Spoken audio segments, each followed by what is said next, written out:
नमस्कार एंड जय हिंद मेरे प्यारे साथी मित्रों।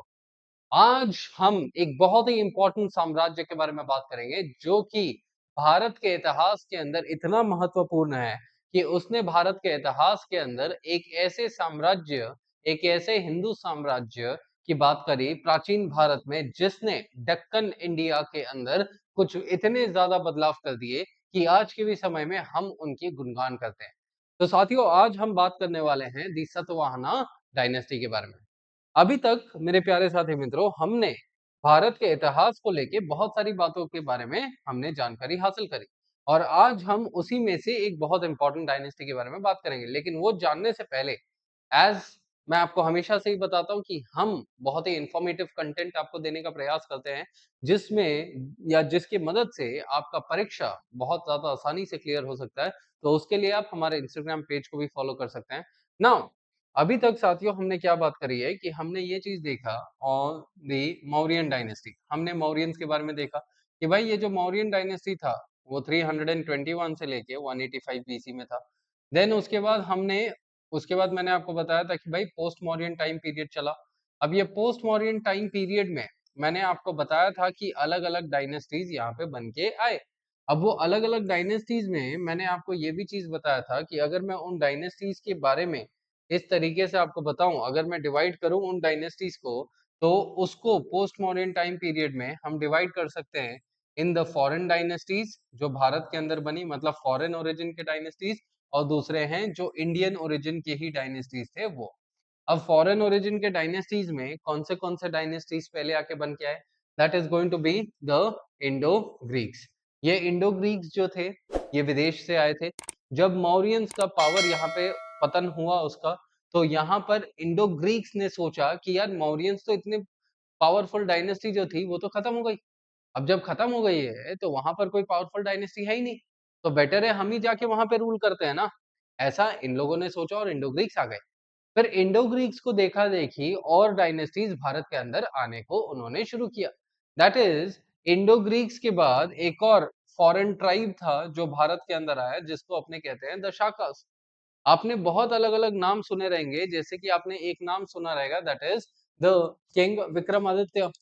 अब किंग विक्रमादित्य ने क्या किया था कि यही शाकास को उन्होंने हराया था और उन्होंने यहाँ पर जो विक्रम संवत है उसकी शुरुआत करी थी, वही है साकास ये। इस साकास के बाद यहाँ पर एक दूसरी डायनेस्टी जो भारत आई, उनका नाम था पार्थियंस, और यही पार्थियंस के समय पे भारत के अंदर क्रिस्टियनिटी जो था उसका बढ़ोतरी भारत के अंदर हुआ। पार्थियंस के समय पे ही क्रिस्टियनिटी का इंट्रोडक्शन भारत में किया गया था एंड फाइनली विदेशों से आए थे द लास्ट डायनेस्टी जो थे कुशांस, जिसको हम आगे वाले लेक्चर के अंदर समझेंगे कि कुशांस जो हैं विदेश से आने के बावजूद भी कुशांस बहुत बड़े शाइवाइट वर्शिपर्स थे। इन्होंने शिवा का वर्शिप किया, तो दे वर द कुशांस। बल्कि इनके कंपैरिजन में कुछ ऐसे इंडियन डायनेस्टीज भी थी जिन्होंने भारत के अंदर अपना खुद का लेवल पे यहाँ पे डायनेस्टी बनाया। एंड वो इंडियन डायनेस्टीज कौन से हैं? सबसे पहले तो सुंगा डायनेस्टी था। सुंगा डायनेस्टी के बाद एक कानवा डायनेस्टी आया, और कानवा डायनेस्टी के अलावा एक बहुत ही इंपॉर्टेंट डायनेस्टी था जिसको हम कहते हैं दी सतवाहनास। अब जब इन्हीं डायनेस्टीज की हम बात करते हैं तो उस जमाने में अगर मैं भारत की बात करूं तो भारत के अंदर यहाँ पर अगर आप मैप देखें, मतलब मैप रफली मैंने बनाया हुआ है, तो मैप के अंदर अगर आप देखेंगे तो उस टाइम पे सुंगास और कानवास, ठीक है, सबसे पहले सुंगास यहाँ पे रूल करते थे। सुंगास का टाइम पीरियड था 185 से 75 बीसी तक, और कानवास ने सुंगास को हरा के यहाँ पर नॉर्थ इंडिया में अपना खुद का डायनेस्टी एस्टैब्लिश किया था फ्रॉम 75 बीसी ऑनवर्ड्स। 75 बीसी से लगभग 28 बीसी 30 बीसी तक ये लोग वहां पे थे। अब क्या हो गया कि जब सुंगास के बाद कानवास यहाँ पे रूल कर रहे थे, और जब सुंगास ही वहां पे नॉर्थ इंडिया में रूल कर रहे थे, डेक्कन इंडिया में एक छोटी सी डायनेस्टी जो थी ना वो पनप रही थी, और धीरे धीरे करके वो पावर में आ रही थी, और वो छोटी सी डायनेस्टी थी उसका नाम था सतवाहनास। अब ये जो सतवाहनास थे ना साथियों, इनको इनके फाउंडर का नाम हम कहते हैं जनरली वो है सिमुक। तिमुक जो है इसके फाउंडर है, और इन्होंने क्या किया, इन्होंने पैठान या प्रतिष्ठाना में इन्होंने ये चीज को सेटअप किया था। जैसे कि पैठान, ठीक है? पैठान जो है ये यहाँ पर दक्षिण भारत में वो एक जगह थी पैठान जिसको हम प्रतिष्ठाना भी कहते हैं, ठीक है? यहाँ पर इन्होंने अपने कैपिटल के तहत इसको एस्टैब्लिश किया। अब जब हम इसी डायनेस्टी की बात करते हैं तो ये जो डायनेस्टी था, ये कब यहाँ पर बन के आया, that is going to be the bigger question. So जब हम इस डायनेस्टी की बात करते हैं तो कहा जाता है कि ये जो सतवाहना का डायनेस्टी था ये लगभग सेकंड सेंचुरी बीसी के दरमियान बनाया गया था। और ये जो सोर्स है ना, जो सोर्स ऑफ इंफॉर्मेशन है सतवाहनास का, वो सोर्स ऑफ इंफॉर्मेशन हमें कहाँ से पता चलता है, वो होते हैं पुराण। आप सबने साथियों, आप सबने पुराण, जो पुराणास हैं उनके बारे में आपने सुना ही होगा कि भाई पुराण ऐसे पुस्तक हैं जो भारत के इतिहास के अंदर बहुत ही ज्यादा महत्वता रखते हैं। पुराण को कुछ लोग माइथोलॉजी का भी किताब देते हैं और पुराण को कुछ लोग इतिहास का भी किताब देते हैं। तो पुराण अपने आप में ये माइथोलॉजी की भी कहानी है और ऐतिहासिक भी है पुराण। तो वही पुराण जो है ना, यही पुराणों को लिखा गया था, कहा जाता है पुराणों को भी सेकंड सेंचुरी बीसी के दरमियान ही बनाया गया था और धीरे धीरे करके पुराणों को बनाया गया। जब ये पुराण को बनाया जा रहा है तो कहा जाता है कि पुराण के अंदर एक सेक्शन था इतिहास का जिसने जो सतवाहना रूलर्स थे ना, उनके जो रूलर्स हैं उनके क्रम के बारे में उन्होंने बताया, उनके जीन्स के, उनके जिनोलॉजी के बारे में बताया, सतवाहना रूलर्स के बारे में बताया। बट यहीं पर एक सबसे बड़ी डिबेट आती है कि जो पुरानास हैं वो कहते हैं कि भाई ये जो डेक्कन इंडिया है ना, ये डेक्कन इंडिया के अंदर एक डायनेस्टी रूल कर रही थी और ये डेक्कन इंडिया के अंदर वो डायनेस्टी थी, उनका नाम था आंध्राज। आंध्राज अथवा तो आंध्र भृत्या। अब पुराण कहते हैं कि इस क्षेत्र के अंदर आंध्र अथवा तो आंध्र भृत्या रूल करते हैं और ये आंध्र भृत्या जो रूल कर रहे हैं वो 300 सालों तक रूल कर रहे हैं और ये लगभग सेकंड सेंचुरी बीसी से इनका रूल का जो है ना, ये शुरुआत हुआ है, ऐसा पुराण कहते हैं। अब वहीं पर हमें लगता है कि भाई ठीक है, चलो सेकंड सेंचुरी बीसी में पुराण अगर कह रहे हैं कि यहाँ पर जो साम्राज्य रूल कर रहा है उसको हम कहते हैं आंध्राज। लेकिन वहीं पर फर्स्ट सेंचुरी बीसी के दरमियान जब हमें एक आर्कियोलॉजिकल एक्सकवेशन मिला, वो आर्कियोलॉजिकल एक्सकवेशन कहता है कि भाई जो इस एरिया के अंदर डायनेस्टी रूल कर रही थी ना, उसका नाम था सतवाहना। तो पुराण कहते हैं कि वहां पर आंध्राज रूल कर रहे हैं और पुराण के अंदर कोई भी जगह पे सतवाहनास जो शब्द है ना, उसका वापराश नहीं हुआ है। और उसी जगह पे हमें फर्स्ट सेंचुरी बीसी में एक आर्कियोलॉजिकल एक्सकवेशन मिलता है जो कहता है कि भाई वहां पर रूल कौन कर रहा था, वहां पर सतवाहनास रूल कर रहे थे। तो यहाँ से इतिहासकारों को ये चीज लगता है कि भाई जो डेक्कन एरिया के अंदर from the time period of second century BC से लेके सेकेंड सेंचुरी एडी तक जो रूल कर रहे थे डेक्कन के अंदर, वो सतवाहनास है जिनको आंध्र भृत्या भी कहा जाता है। तो इसके लिए सतवाहनास को हम दोनों नामों से जानने का प्रयास करते हैं। एक होता है आंध्र या आंध्र भृत्या और दूसरा हो जाएगा दी सतवाहनास। तो सतवाहनास इन रूलर्स का नाम है। अब सतवाहनास की ही बात करते हैं साथियों, तो सतवाहनास के अंदर कुछ और इम्पोर्टेंट बातें जो है, और यहाँ पर मैंने साथियों वो सब चीजें डिटेल के अंदर लिखी ही हुई हैं कि सिमुख जो हैं वो इसके ओरिजिनल फाउंडर हैं, इनका कैपिटल पैठान या प्रतिष्ठाना था जो औरंगाबाद डिस्ट्रिक्ट में है, और जो पुराण है वो क्या चीजें बताती हैं इनके बारे में, वो सब चीजें मैंने यहाँ पर लिखी हुई है। अब यहाँ पर जब हम सतवाहनास की बात करें तो सतवाहनास को अगर आप देखोगे ना तो अपने सबसे चरम सीमा पे सतवाहनास ने इतने बड़े एरिया को बनाया। अब सतवाहनास एकदम छोटे से एरिया में यहाँ पर थे, लेकिन धीरे धीरे करके उन्होंने इतने बड़े एरियाज के अंदर अपना कब्जा जमा लिया। और वो लोग इतने बड़े एरियाज के अंदर अपना कब्जा जमा कैसे पाए, सवाल यही है।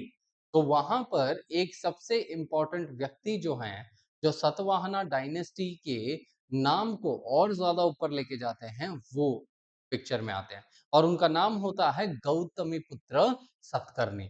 तो साथियों यहाँ पर जब हम ये नाम के बारे में बात करें गौतमीपुत्र सतकर्णी, तो ये नाम से ही अपने को क्या पता चलता है, ये फर्स्ट नेम देखिए, दैट इज़ गौतमीपुत्र।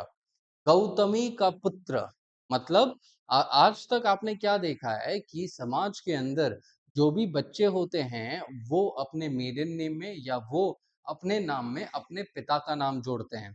इसके लिए हम उसे क्या कहते हैं, पेट्रीलिनियल सोसाइटी, मतलब लीनिएज के अंदर फादर का नाम जोड़ता है तो हम कहते हैं पेट्रीलिनिएज। लेकिन यहाँ पर मदर का नाम जुड़ा हुआ है। इसके लिए हम यहाँ पे क्या कहते हैं कि भाई it is a matrilineal society, क्योंकि सतकर्णी जो इनका नाम था, इन्होंने अपनी माता का नाम यहाँ पर लिया एंड इसीलिए उनको कहा गया गौतमी पुत्र सतकर्णी। तो यहाँ पर जब ये समाज सतवाहना का मेट्रीलिनियल है, मतलब हम क्या बोल सकते हैं कि इन लोगों ने महिलाओं की बहुत ज्यादा इज्जत करी थी। क्योंकि प्रीवियस सेशंस में हमने क्या देखा कि जो महिलाएं हैं, जैसे ही वैदिक एज में, लेटर वैदिक एज में वर्ण व्यवस्था की शुरुआत हुई, उसी के बाद से महिलाओं के ऊपर जो अधिकार था, जो महिलाओं के पास अधिकार था वो कम होने लग गया। शोषण जो महिलाओं का था वो बढ़ने लग गया। और उसी जमाने में मतलब जब हम मौर्यंस पोस्ट मौर्यन की बात करें तो महिलाओं का कंडीशन और ज्यादा खराब हुआ था। लेकिन उसी समय पे हम देख रहे हैं कि सतवाहना जो डायनेस्टी थी, उनके समय पे महिलाओं की इज्जत करी जा रही है। महिलाओं की इज्जत में क्या हो रहा है कि महिलाओं को शिक्षा दी जा रही है, एजुकेशन दिया जा रहा है, महिलाओं को अलग-अलग जगहों पे पार्टिसिपेशन का अधिकार दिया जा रहा है। पार्टिसिपेशन किसमें? बिजनेसेस के अंदर पार्टिसिपेशन, पॉलिटी के अंदर पार्टिसिपेशन। तो इस लेवल का महिलाओं के ऊपर अधिकार दिया जा रहा है। तो यहाँ से हमें ये चीज़ पता चलता है। अब यही कॉन्टेक्स्ट में अगर हम बोलें तो हम क्या समझ सकते हैं कि जब कोई डायनेस्टी महिलाओं को अधिकार दे रहा है, मतलब वो डायनेस्टी क्या होगा? लिबरल होगा। वो डायनेस्टी इतना ऑर्थोडॉक्स नहीं होगा। तो जब वो डायनेस्टी इतना लिबरल है, तो लिबरल हम कौन से कॉन्टेक्स्ट में देख सकते हैं? एक हम रिलिजन के अंदर भी देख सकते हैं। तो रिलिजन में हम क्या समझ पाते हैं सतवाहनास के बारे में कि भाई ये जो सतवाहनास है ना, ये सतवाहनास ब्राह्मणिकल लोग हैं। ये ब्राह्मणिकल कुल के थे, ब्राह्मणिकल वर्ण के थे। तो ये जो सतवाहनास थे, ये बहुत ही धार्मिक लोग थे और इन्होंने क्या किया, अपने ब्राह्मणिकल कल्चर को बढ़ाने का और ज्यादा प्रयास किया। क्योंकि आप खुद सोचिए, जब हम सतवाहनास के पहले की बात करते हैं, मतलब जब हम मौर्यंस की बात करते हैं, तो मौर्यंस के अंदर हमने क्या देखा? मौर्यंस और जो मौर्यंस के पहले थे, उन रूलर्स ने हमेशा से हेटेरोडॉक्स स्कूल्स को बहुत ज़्यादा प्रमोट करने का प्रयास किया। मतलब बुद्धिज़्म हो गया, जैनिज़्म हो गया, चारवाक हो गया, अजीविका हो गया, ये सब स्कूल्स को बहुत ज़्यादा पैट्रोनाइज़ किया गया। लेकिन मौर्यंस के बाद जो सतवाहनास थे, ये लोग ब्राह्मणिकल लोग थे। तो इन्होंने कहा कि भाई हम अपने ही कल्चर को, अपने ही फेथ को क्यों प्रमोट ना करें? तो इन लोगों ने क्या किया कि ब्राह्मणिकल कल्चर में जो उस जमाने का वैदिक नोशन था ना, या वैदिक आइडेंटिटी था ना, उसको इन लोगों ने बढ़ाने का प्रयास किया। मतलब वैदिक रिचुअल्स वगैरह को इन लोगों ने बढ़ाया। और वैदिक रिचुअल्स में जैसे हमने पहले भी बात करे हुए हैं, that is going to be जो अश्वमेध हो गया, ठीक है, राजसूया हो गया, और अलग अलग जो सैक्रिफाइसेस होते हैं, उन सब चीजों को इन्होंने आगे बढ़ाया। तो यहाँ से क्या पता चलता है कि भाई ये लोग अपने धर्म को तो प्रोत्साहित कर रहे हैं। मतलब हमने हमेशा से क्या देखा था कि अगर कोई अपने धर्म के ऊपर बहुत ज़्यादा इन्वेस्ट कर रहा है, अपने धर्म को बहुत ज़्यादा प्रोत्साहित कर रहा है, तो समझा जा सकता है कि शायद तक वो ऑर्थोडॉक्स हो सकता है। क्योंकि वो अपने धर्म के अलावा, मतलब अगर कोई अपने धर्म को ही प्रमोट कर रहा है, कोई अगर अपने धर्म को प्रमोट कर रहा है, तो शायद वो दूसरे के धर्म को प्रमोट नहीं होने देगा। हमारा यही हमेशा से मानना होता है ना। लेकिन यहाँ पर कुछ अलग सिनेरियो देखने को मिला। वो अलग सिनेरियो क्या था कि इन लोगों ने अपने ब्राह्मणिकल कल्चर को प्रमोट तो किया, लेकिन साथ-साथ में इन लोगों ने दूसरे कल्चर्स को भी प्रमोट होने का मौका दिया। जैसे हेटेरोडॉक्स स्कूल्स में इन लोगों ने बुद्धिज्म को इन लोगों ने ऑफिशियली प्रमोट किया। लेकिन बुद्धिज्म के अलावा इन लोगों ने ये भी कहा कि भाई जैन लोग, आप लोग खुद को भी प्रमोट करवा सकते हो, हम आपको रोकेंगे नहीं। अगर आपको जैनिज्म को या मेरे डायनेस्टी में किसी को जैनिज्म को प्रमोट करना है, जैनिज्म को अगर फंड देना है, तो बेशक आप दे सकते हो। आई डू नॉट, मतलब ये लोग कुछ इतना बोलेंगे नहीं। लेकिन यहाँ पर इन लोगों ने बोला स्टेट पेट्रोनेज नहीं मिलेगा। स्टेट का पेट्रोनेज सिर्फ किसको मिलता था? जो ब्राह्मणिकल कल्चर है और जो बुद्धिस्ट कल्चर है, बस उसी को ही स्टेट का पेट्रोनेज मिला। और यहाँ पर सतवाहनाज ने एक अलग सा सिस्टम की शुरुआत करी थी, बिल्कुल नया था। वो था कि टेम्पल्स को प्रमोट करने के लिए इन लोगों ने क्या किया? टेम्पल ग्रांट्स की शुरुआत करी। टेम्पल ग्रांट्स, इसका मतलब क्या है? इसका मतलब ये है कि मान लीजिए अगर इतना बड़ा एरिया है इन लोगों का, ठीक है, इतना बड़ा एरिया है इन लोगों का, इसमें से ये जो एरियाज है, जो मैं सर्कल कर रहा हूँ, पूरा तो सर्कल नहीं कर सकता, लेकिन यहीं पर देते हैं। मान लेते हैं ये एरियाज हैं। अब ये एरियाज के जो भी लैंड रेवेन्यू होते थे, वो लैंड रेवेन्यू जाएंगे किसके पास? सतवाहनास का जो किंग होगा उसके पास ही वो लैंड रेवेन्यूज जाएंगे। लेकिन सतवाहनास लोग क्या थे? वो लोग कल्चर को प्रमोट करना चाहते थे। तो हमेशा जनरली क्या चीज होती थी कि सतवाहनास के राजा के पास पैसा आएगा और राजा फिर अलग से पैसा देगा टेम्पल्स को या अपने कल्चर को प्रमोट होने के लिए। लेकिन यहाँ पर इन लोगों ने क्या नया रास्ता अपनाया कि अब से ये मेरे पूरे एरिया में से कुछ ऐसे क्षेत्र होंगे जिसका जो भी टैक्स बन रहा था ना, वो टैक्स अब डायरेक्टली जाएगा किसको? टेम्पल्स को। वो टैक्स डायरेक्टली जाएगा टेम्पल्स को और टेम्पल्स वही पैसे का अपने ऊपर इन्वेस्ट करके अपने आप को बढ़ोतरी करवाएंगे। तो ये था टेम्पल ग्रांट्स का सिस्टम जो इन लोगों ने उस जमाने में शुरू किया। तो यहाँ से हम क्या पता करते हैं कि यही जो सिस्टम की शुरुआत की गई थी सतवाहनास के टाइम पे, वही सिस्टम आगे जाके बहुत ज्यादा लेवल पे बढ़ गया और गुप्ताज, हर्षवर्धन, सब लोगों ने ये सिस्टम को आगे बहुत ज्यादा जाके बढ़ाया। और इसी की वजह से कहीं ना कहीं क्या हो गया कि आगे चल के धर्म इतना ज्यादा पावरफुल हो गया। और ये सिर्फ हिंदुओं में नहीं हुआ, मुसलमानों में हुआ, अलग अलग कल्चर्स में हुआ। ठीक है, तो इसकी वजह से धर्म इतना पावरफुल हो गया कि मेडिवल इंडिया के टाइम पे जो धर्म ने बोला वही सच्चाई थी, जो धर्म ने बोला वही नियम था, वही कानून था। So that was the idea. Now जब हम सतकर्णी की ही वापस बात करें, यहाँ पर सतकर्णी की माता का नाम था गौतमी बालाश्री। तो गौतमी बालाश्री ने हमें एक, मतलब गौतमी बालाश्री ने नासिक के अंदर उन्होंने एक पर्टिकुलर पीस ऑफ इंस्क्रिप्शन को लिखवाया था। और वो पीस ऑफ इंस्क्रिप्शन जो था वो हमें बहुत ही ज्यादा इंफॉर्मेटिव साबित होता है हमारे लिए, क्योंकि वो इन्फॉर्म करता है सतकर्णी के बारे में, सतकर्णी के एक्टिविटीज के बारे में, कि कैसे सतकर्णी ने अलग अलग एरियाज के अंदर एक्सपेंशन किए। और उस समय पे जो इसका सतकर्णी का सबसे बड़ा मेजर पावरफुल कंपटीटर था, that is going to be the Sakas. Sakas उस टाइम पे गुजरात के अंदर रूल कर रहे थे और ये सबसे बड़े कंपटीटर्स थे सतकर्णी के। तो कैसे साकाज को सतकर्णी ने हराया और हराने के बाद कैसे गुजरात के अंदर उसने ओवरटेक किया। तो दिस वाज द आइडिया जो यहाँ पर बताने की कोशिश की जा रही है। और यहाँ पर इसी पर्टिकुलर राइटिंग्स में, इंस्क्रिप्शंस में यहाँ पर कहा जाता है दैट गौतमी पुत्र सतकर्णी जी को क्या चीज बोला जा रहा है? उनको कहा जाता है कि वो एका बम हना है, मतलब वो एक पियरलेस ब्राह्मण है। पियरलेस ब्राह्मण मतलब उनके पास इतना ज्ञान है ब्राह्मणिज्म का, तो इसी से ही हम समझ सकते हैं कि उनका रिलीजियस एस्पेक्ट क्या होगा। वो खटिया ढापा मनमाड़ा है, मतलब the one who destroyed the high handedness and the pride of Kshatriyas.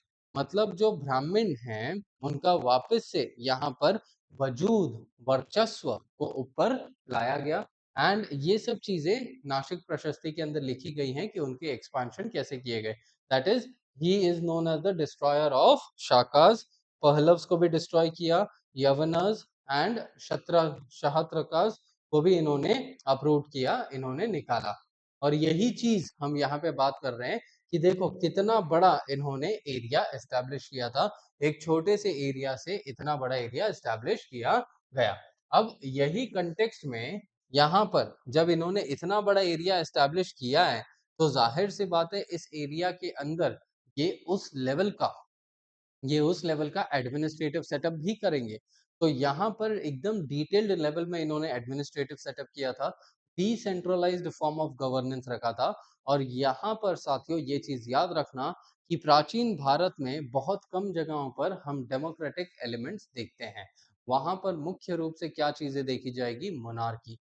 तो यहाँ पर भी हम क्या देखते हैं that there is going to be monarchy और एकदम डिटेल्ड लेवल पे इन्होंने एडमिनिस्ट्रेटिव सेटअप यहाँ पे किया था। बट यहाँ पे जब हम इनके सोसाइटी की बात करें तो सोसाइटी बहुत ज्यादा इंपॉर्टेंट हो जाता है साथी कि सोसाइटी के अंदर क्या स्टेप्स लिए गए थे। सबसे पहले तो यहाँ पर क्या पता चलता है कि सोसाइटी जो था ना it was divided into 4 classes. अब 4 क्लासेस मतलब first class, second class, third class and fourth class. यहाँ पर आप क्या देखेंगे सबसे पहले क्लास के अंदर कौन है? High officials and feudatory chiefs. अब यहाँ पर किंग स्वयं क्लासेस के अंदर नहीं आता क्योंकि किंग तो सबसे सुप्रीम है। King is the top most entity and उसके नीचे ये सब क्लासेस आते हैं। तो यहाँ पर इन्होंने क्लासेस के अंदर डिवाइड किया। तो जनरली हम क्या समझते थे कि अभी तक जो सोसाइटी के अंदर डिविजन्स हुआ करते थे ये डिविजन्स जनरली वर्णा के बेसिस पे हुआ करते थे, दैट इज ब्राह्मण, क्षत्रिय, वैश्य, शूद्र। लेकिन अब हम क्या देख रहे हैं कि ये जो डिविजन्स हुए हैं ये डिविजन्स किसके बेसिस पे हुए? उनके ऑक्यूपेशंस के बेसिस पे भी हुए क्योंकि वेल्दी ट्रेडर्स, फिजिशियंस, कारपेंटर्स ये सब क्या हैं? ये सब ऑक्यूपेशन है। तो ऑक्यूपेशन के बेसिस पे भी तो ऑक्यूपेशन मतलब यहाँ पे क्या हो गया? यहाँ पर कहीं ना कहीं इनकम बेस्ड डिवीजन भी था। इनकम के ऊपर इनकम के ऊपर बेस्ड ये पूरा डिवीजन ये चीज कही जाती है।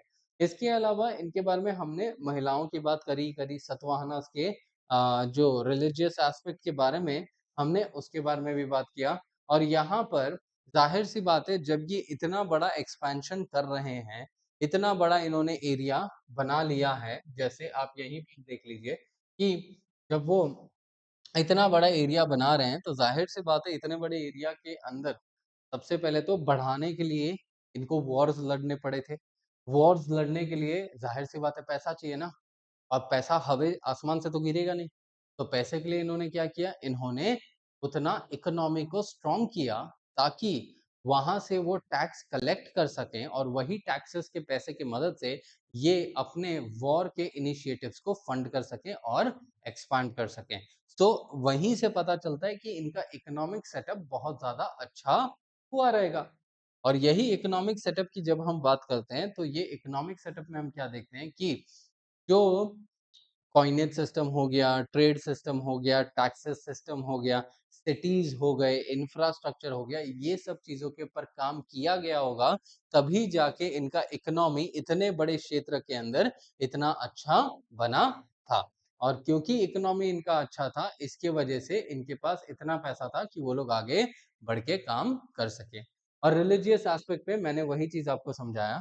बट रिलीजियस एस्पेक्ट के अंदर एक चीज मैं आपको बहुत ही ज्यादा केयरफुली बोलना चाहूंगा कि ये वाला कि जनरली वो जमाना था जब किसी भी इंटर कास्ट या इंटर वर्ना के मैरिजेस को तीखी नजरों से देखा जाता था। लेकिन सतवाहना जो ब्राह्मण होके वैदिक रिचुअल्स को फॉलो करने के बावजूद इन्होंने ओपन माइंड रखा। इन्होंने कहा कि भाई हमारे साम्राज्य में अगर आपने इंटर कास्ट मैरिज भी किया तो भी हमें उससे कोई फर्क नहीं पड़ता। आप करो, कोई दिक्कत नहीं है। So this was the kind of openness that these people had. तो साथियों यहाँ पर हमने वही सतवाहनास के एंगल को एकदम डिटेल में समझने का प्रयास किया कि भाई सतवाहनास है कौन और उन्होंने क्या चीजें करी थी और उनका जो पावर है किस हिसाब से बढ़ा। सो इसी के साथ I will thank every one of you for watching me, for watching Veranda IAS। Take care everybody, study well and see you up in the next lecture. जय हिंद। Veranda IAS, where your dream becomes reality.